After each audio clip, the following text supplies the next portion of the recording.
The work agreement appointment is incredibly crucial. It's perhaps the most crucial step in the entire sales process when you're dealing with an insurance claim. And I want to go over really quick a very brief outline of the flow that appointment should go in.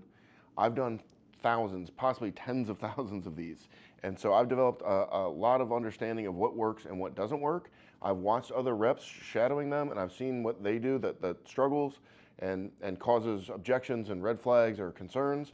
And I think I've got it pretty well honed in. So there's a lot of different ways that you can do it, but I've been doing it for a very long time. This method works. I encourage you to use the same method. The first thing you do is basically your introduction.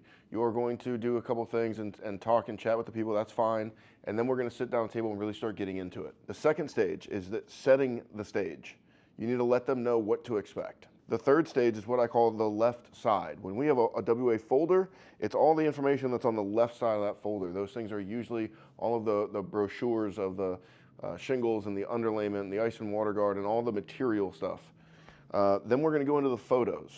Pretty obvious, that's the photos of their property, their home, their damages, things like that. The next stage is the right side of that folder. And that is basically the things like our workers' comp and general liability insurance, our Angie's List and Better Business Bureau, and those types of things about the company. At that point, we're gonna go into our narratives. So the first narrative is the 4 options narrative, which basically results in a very simplistic way of you can do nothing, you can do a repair, you can do a replacement, or you can file an insurance claim. Now, assuming that they're choosing an insurance claim in this instance, if we're doing a WA, then that's what we're talking about. The next stage of that is walking them through the claim process, giving them a general overview of that claim process of a step-by-step and keep it short and sweet. After that, we need to go into our quarterback coach narrative, which we're going to discuss in detail in another video. We need to go into our worst case scenario narrative. Critically important. This is something that I've crafted over many years, and really it's part of the new game. You have to have an understanding of that worst case scenario.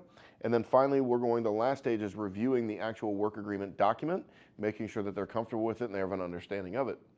That is the basic outline flow of how a WA should happen.